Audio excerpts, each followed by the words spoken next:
सौगंध खाई है जब मैं पहली बार असेंबली में आई हूँ, और उसके बाद मैंने कहा है I affirm my faith to the Constitution of Jammu and Kashmir and uphold the sovereignty of India and integrity. यानी ये दोनों चीज़ें मिली हुई हैं, जम्मू कश्मीर का झंडा और हमारे मुल्क का झंडा, ये दो झंडे हैं, दोनों एक साथ उठाऊंगी. Thank you. ये मोडेलिटीज़ जो है हम आपस में, क्योंकि बहुत जल्दी इन्होंने इलेक्शन डिक्लेयर कर दिया, इन्होंने कोई टाइम भी नहीं दिया, आपस में मोडेलिटीज़ हम डिस्कस करेंगे, उसके बाद आपको बता देंगे. Thank you so much. तो मैं तो जाने वाली हूँ आज यहाँ से श्रीनगर, पर मुझे लगा कि जो मैंने पिछले 4 दिन में 5 दिन में जो मैं यहाँ जम्मू के लोगों से मेरी मुलाकात हुई, अपने पार्टी वर्कर्स से मुलाकात हुई, उसके अलावा जो यहाँ के इंडस्ट्रियलिस्ट हैं, यहाँ के ट्रेडर्स हैं, ओबीसी से बात हुई, विमेन से बात हुई, शेड्यूल्ड कास्ट से बात हुई, शेड्यूल्ड ट्राइब से बात हुई, तो मुझे लगा कि अगर मैं बिना कुछ कहे वापस चली जाऊंगी तो बहुत ज़्यादती हो जाएगी जम्मू के लोगों के साथ, कि हम कश्मीर में तो हमारे हालात ख़राब हैं ही हैं, उसमें कोई शक नहीं है, मगर मुझे लगता है जम्मू के हालात कश्मीर से भी ज़्यादा बदतर हैं. कि जो यहाँ पर कहा गया था कि 370 जो है ये कश्मीरियों को चाहिए, ये मुसलमानों को चाहिए, इससे उनका कुछ इंटरेस्ट सर्व होता है, ये हमें ख़त्म करना है, और इसके बाद यहाँ दूध की नदियाँ बहेंगी, यहाँ कारोबार बढ़ेगा, यहाँ इंडस्ट्री बढ़ेगी, यहाँ लोगों को रोज़गार मिलेगा, यहाँ हर जगह जो है बिजली आएगी, सब कुछ जो है यहाँ दिन में पता नहीं क्या ऊपर से टपकेगा. मगर आज मैं देखती हूँ कि जितना परेशान हमारे जम्मू के लोग हैं, मुझे नहीं लगता है कि इतनी परेशानी कहीं भी इस वक्त है जितनी यहाँ के लोगों को है, क्योंकि 370 हटाने के बाद जो मैं देखती हूँ कि जो बीजेपी की एक ही मंशा है कि किस तरह जम्मू कश्मीर की ज़मीन को, यहाँ के रोज़गार को, यहाँ की नौकरियों को, यहाँ तक कि यहाँ की बाजरी निकालने के लिए, पत्थर निकालने के लिए भी बाहर से लोग लाएं, और जिसका खमियाजा यहाँ के जो गरीब लोग हैं, यहाँ के जो आम लोग हैं, उनको उठाना पड़ता है. कि आज बाजरी का ट्रक 21,000 रुपये में मिलता है आपको, रेत का ट्रक जो भी बाजरी मिलती है. तो हर चीज़, जो नौकरियां हैं हमारी, जो पहले जम्मू कश्मीर के लोगों को मिलती थी, लद्दाख के लोगों को मिलती थी, आज उसमें हमारे लोगों का चांस ही नहीं मिलता. मैंने सुना कि राजौरी में कहीं 2 कहीं 4 नौकरियां थी, तो 4 या 6 नौकरी में से एक भी लोकल को नहीं मिली, सब के सब बाहर के लोग आके उनको मिल गए. तो इस तरह से मैं देख रही हूँ कि परेशान है. हमारा कारोबार ठप है, पहले लॉकडाउन की वजह से, उसके बाद कोविड की वजह से. इसी तरह इंडस्ट्रीज़ का हाल बहुत बुरा है. हमने सुना था कि बड़ी इंडस्ट्री सेट होगी, मगर इंडस्ट्री जो ऑलरेडी हमारे पास है, क्या हम उनको पूरी बिजली दे पाते हैं? क्योंकि जो बिजली हमारी जो रिसोर्सेज, हमारी जो ज़मीन है, हर चीज़ को ये दाव पे नीलामी करना चाहते हैं. पानी तो ऑलरेडी ले चुके थे, बिजली तो हमारे यहाँ तो बिजली होती नहीं है. गर्मियों में जम्मू में तकलीफ़ होती है, सर्दियों में कश्मीर में, मगर हमारी बिजली से हमारे मुल्क के कारखाने चलते हैं. तो मैं देखती हूँ कि यहाँ ये सवाल जो है 370 कोई मुसलमानों या कश्मीरियों का सवाल नहीं है. ये महाराजा हरी सिंह ने यहाँ के खासकर डोगरा कल्चर को, डोगरा आइडेंटिटी को बचाने के लिए ये 370 का जो है आर्टिकल उन्होंने रखा था. उसके बाद जब हमने मुल्क के साथ इल्हाक किया तो हमने शर्तों पे इल्हाक किया, जिसमें बड़ी शर्त थी कि हमारी एक स्पेशल स्टेटस रहेगा, जिसकी वजह से बाहर का जो आदमी है, हमारी ज़मीन, क्योंकि हमारे पास बहुत कम ज़मीन है, ऑलरेडी जम्मू कश्मीर की ज़मीन बहुत कम है, बाहर से लोग नहीं आएंगे, हमारी नौकरियां हमारे बच्चों के लिए होंगी, क्योंकि हमारे पास यहाँ और वसाइल नहीं है नौकरियों के. हमारे पास प्राइवेटाइजेशन में इतना रोज़गार नहीं मिलता है. मगर मैं देखती हूँ कि यहाँ जो 370 के बाद जो अंधेरा छा गया है, उस अंधेरे ने जम्मू को भी अपनी लपेट में ले लिया है. जैसे मैंने पहले कहा कि हमारे साथ बहुत लोग मिले और सब ने ये शिकायत की कि हमने तो अपनी ज़िंदगी गुजार दी, मगर जो हमारी नई जनरेशन है, जो हमारे बच्चे हैं, जो उनके बच्चे हैं, वो कहाँ जाएंगे? कल को ये ना देखना पड़े कि वो जो डोगरा होता था वो कौन होता था, उसकी ज़मीन कहाँ थी, उसका घर कहाँ था. ابھی تک تو جموں کشمیر میں ہمارے کسی کسان نے خودکشی نہیں کی. ہمارا کوئی انسان ایسا نہیں جس کے سر پہ چھت نہیں ہوتی, کیونکہ یہ بار بار کہتے تھے 370 کی وجہ سے جموں کشمیر پچھڑا ہے. اگر ہم انڈائسز دیکھیں جموں کشمیر کے باقی ملک کے مقابلے میں, تو میں نے پہلے کہا کہ ہمارے یہاں کبھی بھی فارمرز خودکشی نہیں کرتے ہیں, پورے ملک میں خودکشی ہوتی ہے. پورے ملک کے اندر لوگ سڑکوں پہ سوتے ہیں, ریلوے اسٹیشن پہ سوتے ہیں, بس اڈوں پہ سوتے ہیں, مگر ہمارے جموں کشمیر میں سب کے سر پہ چھت ہے. اس کا یہ مطلب ہے کہ جو 370 جو مہاراجہ ہری سنگھ نے یہاں مل کے شیخ صاحب کے ساتھ اس وقت کنڈیشن رکھی تھی, اس کی وجہ سے ہم لوگوں کو ایک کاؤچ, سرکشا کاؤچ ملتا تھا, یعنی ایک پروٹیکشن ملتی تھی, جس کو انہوں نے تتر بتر کر دیا. انہوں نے خالی 370 نہیں ہٹایا, انہوں نے بابا صاحب امبیڈکر کا جو کانسٹیٹیوشن تھا اس کو ڈیسریکیٹ کیا, اس کی دجیاں اڑائی تھی. کیونکہ محبوبہ مفتی جس جھنڈے کی بات کرتی ہے, چاہے وہ ملک کا جھنڈا ہو چاہے جموں کشمیر کا جھنڈا ہو, وہ کوئی آسمان سے نہیں آیا تھا, وہ کوئی چین سے نہیں آیا تھا, وہ ہمیں ہمارے کانسٹیٹیوشن نے دیا تھا. اور اس جھنڈے کو انہوں نے ہم سے چھین لیا, ہماری کانسٹیٹیوشن کو ہم سے چھین لیا, اور ہمارے حقوق ہم سے چھین لیے. ایک غریب آدمی جا کے وہ باجری نکالتا تھا, پتھر نکالتا تھا, مگر آج اس کے لیے بھی باہر والے لوگوں کو اس کے کانٹریکٹس ملتے ہیں. کشمیر میں ریت نکالنی ہوتی ہے تو باہر والا کانٹریکٹ آتا ہے. آہستہ آہستہ جو بھی کچھ ہے اس کو یہ باہر جو ہے انہوں نے آکشن کر دیا ہے, سیل لگا دی ہے سارے. تو ایسا لگتا ہے کہ کشمیری پنڈت ہمارے یہ جہاں بھی ہمیں بولتے ہیں کشمیر میں بولتے ہیں 370 کی بات مت کرو, پبلک سیفٹی ایکٹ کے اندر بند کریں گے. جموں میں کہتے ہیں 370 کی بات مت کرو, اے جی یہ تو بڑا انٹی نیشنل گل ہے. مگر جب یہ لوگ ہر الیکشن میں, بہار کے الیکشن میں, ارے بابا ان کو 2 وقت کی روٹی تو دو, ان کو وہاں پر گھر پہ چھت تو دو, کسان کو پانی تو دو, کسان کو فرٹیلائزر تو دو. آپ تو کسان سے اس کی زمین بھی چھیننا چاہتے ہیں, ان کو بولتے ہیں کشمیر جاؤ, 370 ہم نے ہٹایا, مگر وہاں وہ بکا نہیں. وہاں انہوں نے بہت کوشش کی تھی 370 بیچنے کی. اب ایک گائے سے کتنا دودھ نکالیں گے آپ, ایک 370 کو کتنا دھوئیں گے آپ.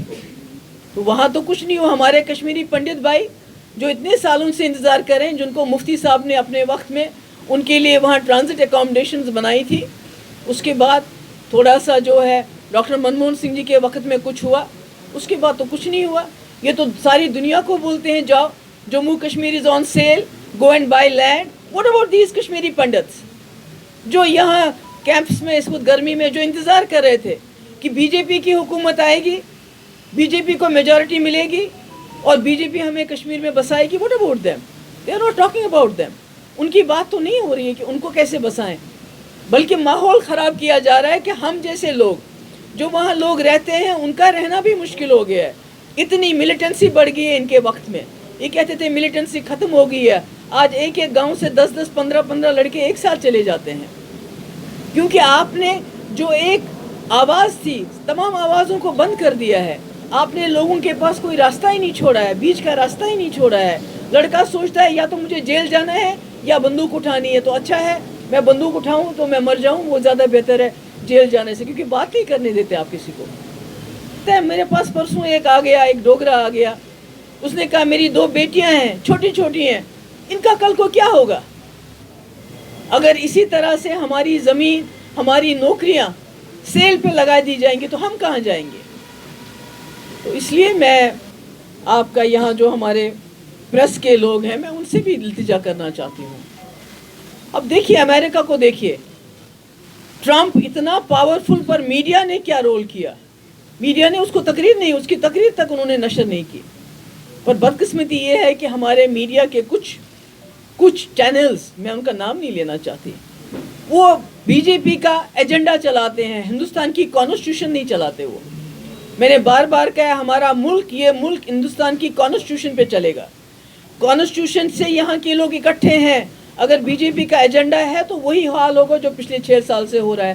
تتر بتر ہو رہے ہیں, ہندو کو مسلمان سے لڑاؤ, مسلمان اور آپس میں گجر اور پہاڑی لڑاؤ, شیعہ اور سنی لڑاؤ. ابھی جو انہیں سیٹس کا ڈی ڈی سی الیکشن میں جو سیٹس میں شیڈول کاسٹ کے لیے انہوں نے ریزرو کی ہیں, شیڈول ٹرائب کے لیے ریزرو کی ہیں, خود ریزرو کی ہیں, اور جان بوجھ کے دوسروں کو کہتے ہیں آپ جا کے جی کورٹ بھی جاؤ, ادھر پل لگا لو تاکہ آپس میں جھگڑا ہو جائے. جو ادر کیٹیگریز ہیں اور ایس سی کا جھگڑا ہو جائے, کشمیری اور گجر کا جھگڑا ہو جائے, ایک دوسرے کے گلے پڑے, ہم شیعہ اور سنی جھگڑا کریں, جموں اور کشمیر کے جھگڑا کریں, ڈوگرا اور کشمیری جھگڑا کریں. اس کے بغیر تو ان کے پاس دینے کے لیے کچھ نہیں ہے. 2 کروڑ روزگار تو آئے نہیں ہر سال. مگر ہندو مسلمان کا جھگڑا, اب جموں کے لوگوں کو دینے کے لیے کچھ نہیں, لینے کے دینے پڑ رہے ہیں یہاں کے لوگوں کو. کہا تھا یہاں روزگار آئے گا, 370 ہٹے گا, مگر جو نوکریاں وہ بھی جا رہی ہیں. تو کیا کیا ہے آج؟ کوئی نیا طریقہ ہے, کوئی فارم نکالا ہے. کچھ علاقوں میں یہ فارم کہتے ہیں کہ بھئی یہ فارم بھرو, اپنی شناخت بتا. کچھ علاقوں میں جان بوجھ کے. اس کا یہ قطعی مطلب نہیں ہے کہ یہ ہندوؤں کے دوست ہیں اور دوسروں کے دشمن ہیں, نہیں. جب ہمارا ہندو بھائی, ہمارا ایس سی کا بھائی, وہ کہتا ہے کہ میرے بچے کو نوکری ہے, باہر والے کو میں نوکری نہیں دوں گا, تو کہتے ہیں کہ ہم جا رہے ہیں مسلمانوں کو کھدیڑنے کے لیے, ہم جا رہے ہیں بٹنڈی, ہم جا رہے ہیں سنجوا, یعنی اٹینشن ڈائیورٹ کرتے. یہ کب تک چلے گا؟ یہ تو بہار میں تو نہیں چلا. میں تو I would like to congratulate Tejashwi. اتنا چھوٹا ہونے کے باوجود بینگ ان اپوزیشن اس نے نیریٹو سیٹ کیا, روٹی کپڑا روزی مکان. اور ان کی یہ جو 370 جی 35 اے جی یہ جی ہٹایا, کشمیر میں زمین خریدو, یہ نہیں چلا. اور مجھے امید ہے جب ظلم بڑھتا ہے تو آخرکار مٹ جاتا ہے. آج ان کا وقت ہے, کل ہم سب کا وقت آئے گا, اور اس کے بعد وہی ہوگا جو ٹرمپ کے ساتھ ہوا ہے. ریگولرائزیشن کے آرڈرز میں نے اپنے ہاتھ سے کیے تھے 60,000 کیجول لیبرز کے, ان کو بھی کچھ نہیں کر رہے ہیں. اسی طرح سے یہاں ہمارے بارڈرز پہ فائرنگ چالو ہے. میں نے پہلے بھی کہا, بار بار کہتی ہوں, جو مفتی صاحب کا ویژن ہے کہ بارڈرز پہ گولی باری نہیں, بارڈرز پہ راستے کھولو, سچیت گڑھ سیالکوٹ کھولو,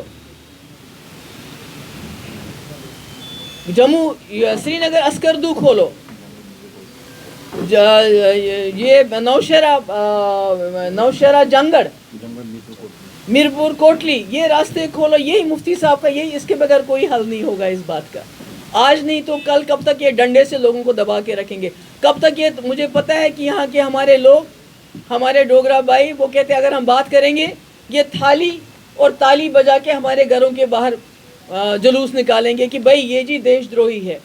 تو آج مجھے خوشی ہے جموں کے لوگوں کو بھی پتہ چل رہا ہے کہ جو 370 تھا یا 35 اے تھا, یہ ہماری حفاظت کے لیے تھا, ہماری پروٹیکشن کے لیے تھا, یہ ہماری سرکشا کے لیے تھا. یہ کوئی مسلمان کے لیے نہیں تھا, کوئی کشمیری کے لیے نہیں تھا. اور مجھے خوشی ہے کہ اب ہم یہ لڑائی مل کے لڑیں گے. اور میں نے پہلے بھی کہا, نہ صرف 370 اور 35 سے, بلکہ جو مفتی صاحب کا ویژن ہے, جو ہم کہتے ہیں کہ یہ جموں کشمیر, جو وہ کشمیر ہمارا حصہ ہے, ان دونوں کو ملانا ہے, ہمارے راستے کھولنے ہیں. اس جموں کشمیر کی جو سمسیا اس کا سمادھان ہمیشہ کے لیے ڈھونڈنا ہے, تاکہ بارڈرز پہ فائرنگ ہمیشہ کے لیے بند ہو جائے, تاکہ یہ جو چائنا آج ہمارے وہاں سے چڑھائی کر رہا ہے وہ بند ہو جائے, اور جموں کشمیر ہمارے ملک اور دوسرے ملکوں کے بیچ میں امن کا پل بنے, دوستی کا پل بنے. یہ روز ہمارے بارڈرز پہ لوگ کھجل ہوتے ہیں, اپنی زمینداری نہیں کر پاتے ہیں, کچھ نہیں. پر میں نے سنا ابھی تک اس سال کا فرٹیلائزر بھی نہیں ملا ہے کسانوں کو. اب ان کی وہ جو ایک قانون پاس کیا ہے کسانوں کا, کسان اس کے خلاف ہیں. جب ہمارے پاس اپنا 370 ہوتا تھا تو ہم اپنا قانون بناتے تھے, دلی کا ہر قانون ہم پہ لاگو نہیں ہوتا تھا. مگر آج ہم ان کو وہ حفاظت نہیں دے سکتے. آج آئیں گے بڑے بڑے کارپوریٹ ہاؤسز آئیں گے, جس طرح باقی جگہ انہوں نے ریلویز کا بھی, ایئر انڈیا کا بھی, ہر چیز کو یہ بیچ رہے ہیں. ملک کو جب تک یہ چلے جائیں گے ملک کی ایک ایک چیز انہوں نے بیچی ہوگی. کرپشن کی بات کرتے ہیں, یہاں کے لیڈر کرپٹ ہیں. میرے خیال میں انہوں نے پرانی کرپشن کا ریکارڈ جو ہے تمام ریکارڈ بیٹ کر دیے.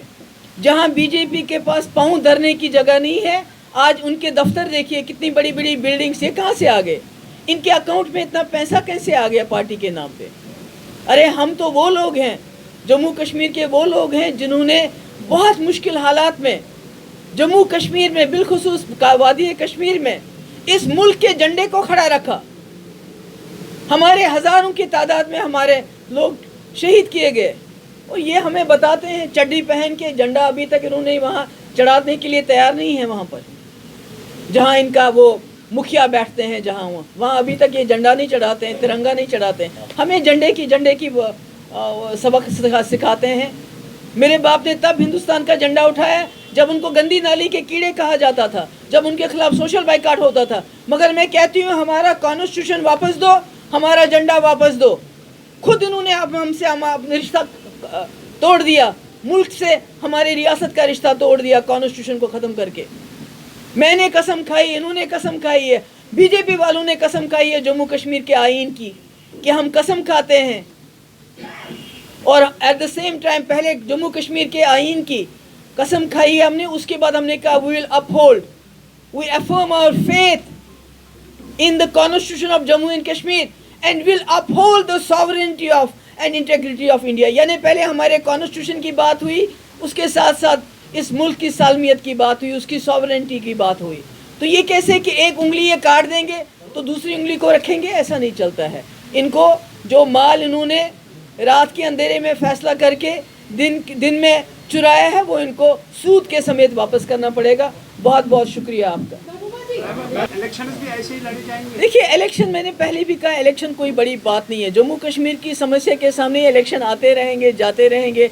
कल को क्या होगा वो अल्लाह ताला बेहतर जानता है, मुझे तो उसके बारे में मालूम नहीं। आज हम DDC के इलेक्शन इकट्ठे लड़ रहे हैं, मिल के लड़ रहे हैं, ताकि जो भी जम्मू कश्मीर के मुखालिफ ताकतें हैं, जिन्होंने जम्मू कश्मीर को तोड़ दिया, हमको ये महाराजा ने ये रियासत दी थी जम्मू कश्मीर लद्दाख, आज उन्होंने उसको बर्बाद कर दिया, उसके टुकड़े कर दिए हैं।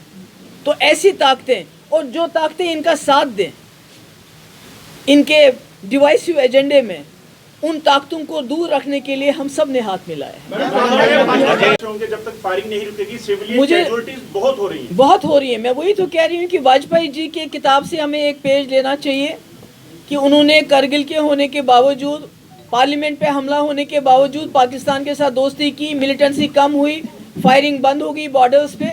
हमें उसी किताब में से एक पेज निकाल के वही अपनाना चाहिए, बातचीत करनी चाहिए, वहाँ भी बातचीत करनी चाहिए, यहाँ भी बातचीत। जब हम चाइना के साथ हमारा 8वां राउंड बातचीत का हो गया, 8 राउंड्स उनको, जिन्होंने हमारे 20 जवानों को शहीद किया, और हमने उंगली तक नहीं उठाई उनके खिलाफ। उनके साथ बात कर रहे हैं, उनसे तरले कर रहे हैं कि आप 1 इंच ज़मीन हमें वापस दे दो, पर वो वापस नहीं दे रहे हैं। 100 किलोमीटर ज़मीन उन्होंने हमारी स्क्वायर किलोमीटर ज़मीन ले ली। तो ये दोहरा मापदंड क्यों?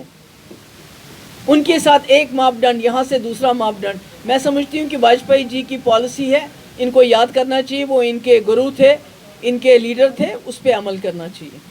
सुनील वाले हैं, चाहे वो औरतें हैं, चाहे वो बाल्मीकि हैं, चाहे वो दूसरे हैं, उनके हक पे हम डाका नहीं डालना चाहते हैं। हम ये कहते हैं कि जो जम्मू कश्मीर में इस वक्त बाहर से लोग आते हैं, हमारी नौकरियां ले जाते हैं, हमारी ज़मीन को वो हड़प करना चाहते हैं, हमारे रिसोर्स लेके जाते हैं, हमारी रेत बाजरी तक वो ले जाते हैं, निकाल रहे हैं, तो वो हमें वापस चाहिए, वो हुकूक वापस चाहिए। 370 हमें वापस चाहिए। कश्मीर की कॉन्स्टिट्यूशन की सौगंध खाई है जब मैं पहली बार असेंबली में आई हूँ, और उसके बाद मैंने कहा है I affirm my faith to the constitution of Jammu and Kashmir and uphold the sovereignty of India and integrity. यानी ये दोनों चीज़ें मिली हुई हैं, जम्मू कश्मीर का झंडा और हमारे मुल्क का झंडा, ये 2 झंडे हैं, दोनों एक साथ उठाऊंगी। Thank you. अरे नागालैंड वाले कहते हैं ना हम झंडा मानते हैं, ना हम कॉन्स्टिट्यूशन मानते हैं, तो इनके टेलीविजन चैनल्स पे क्यों नहीं बहस होती? उस पे क्यों नहीं बहस होती इन चीज़ों पे? मेरा आपसे आमिर एक मिनट आमिर, इसको आमिर को बोलने दो। फर्स्ट ऑफ ऑल मैं welcome to Jammu, Gupta declaration is in Jammu. और सवाल मेरा ये है मैम आपसे कि हिंदुस्तान की कॉन्स्टिट्यूशन में 370, जिसका कॉन्स्टिट्यूशन के अंदर बहुत बड़ा नाम था, आज हिंदुस्तान की कॉन्स्टिट्यूशन में 370 नहीं रहा है। हालांकि 370 में A, B, C, D ये सब कानून 370 से ही निकले हैं। अगर 370 की मनसूखी कर दी गई है, इन कानूनों को 370 में से निकाला गया है, क्या लगता है आपको? जो कहते हैं कि 370 इलीगल था, इसका मतलब यह है क्या कॉन्स्टिट्यूशन इलीगल था? इसके अंदर नहीं, आप तो अपने सवाल का जवाब खुद ही दे रहे हो मेरे भाई। मैंने कहा ना, इन्होंने हमारे मुल्क के कॉन्स्टिट्यूशन, हमारे भीम साहब, जो बाबा साहब अम्बेडकर का जो पुतला है वो बनाना चाहते हैं, उनका दिन मनाना चाहते हैं। सरदार पटेल का पुतला बनाया, हज़ारों करोड़ रुपए, मगर जो सरदार पटेल साहब ने 370 में अपना रोल प्ले किया था, पॉजिटिव रोल किया था, अम्बेडकर जी ने हमें कॉन्स्टिट्यूशन दिया था, उस कॉन्स्टिट्यूशन की तो उन्होंने धज्जियां उड़ा दी. They have discredited the constitution. Parliament is not about constitution, constitution is about parliament. इन्होंने धज्जियां उड़ा दी उसकी. ये मोडेलिटीज जो है हम आपस में, क्योंकि बहुत जल्दी इन्होंने इलेक्शन डिक्लेयर कर दिया, इन्होंने कोई टाइम भी नहीं दिया, आपस में मोडेलिटीज हम डिस्कस करेंगे, उसके बाद आपको बता देंगे. Thank you very much. Thank you. Thank you so much. Thank you.